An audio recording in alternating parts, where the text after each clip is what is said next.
بسم الله الرحمن الرحيم وعشر كي تطبات حرون تحرون maanta wuxuu ku saabsan yahay Soomaalidu meelay ku liidato balanta gabadh baa shukaansanaysaa shukaansiga waxa weeye isbarasho qof baad baranaysaa qofkaas wuxuu kaa dhadhicinayaa waxa aad ay tahay ama wuxuu yahay adiguna waxaad ka dhadhicinaysaa waxaa tahay si uu haa kuu yidhaahdo qofkaasi balantii aa gasheen xilligaasaan kula soo hadlaya ama xilligaasaynu kulmaynaa wuxuu ka soo daahay 5 daqiiqo ama saacad u soo habsaamay waa tagtay meeshii adigu waxaad ku tiri waa dee waqtigii waan tegay meeshii waa kaa waayey ama maanta dhamaan ku sugayey telefoonkiina markaan kula soo hadlay maadiga qaadin ma nabad qabtaa horta haa maxaa dhacay markaa waxaa may dhicin may iska caadi weeye waa 5 daqiiqo iyo saacad waa iska qofkaas iska ilaali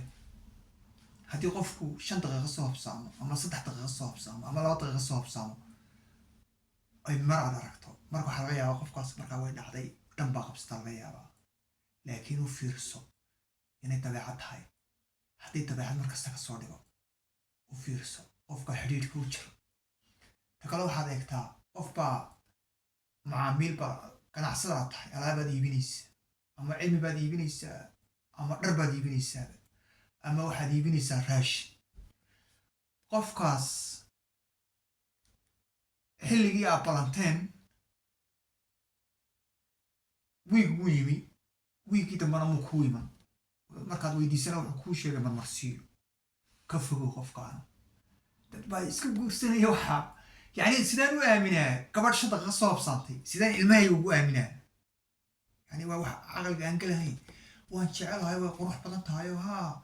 وعصتها هاي ومدودها هاي وديرتها هاي قابنتها هاي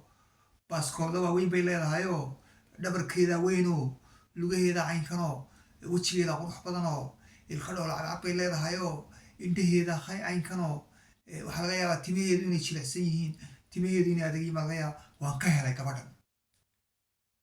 يعني وقف كور قف كوري هدو وذاك الشان بلانت كسب حي شطة دقيقة أنا واحد في يعني دبدي مركي كل تشوف نبى وهاي واحد دوني يقف توصل أو وقت كيس الصبح أو أميل قصها سيدان أمين كرا قف هبسامي سو هبسامي وتبعته تحي وسو هبسامي مركز تو بلانا ويك أما بيل كبعدي أنا حسي ودهين سيدان أمين كرا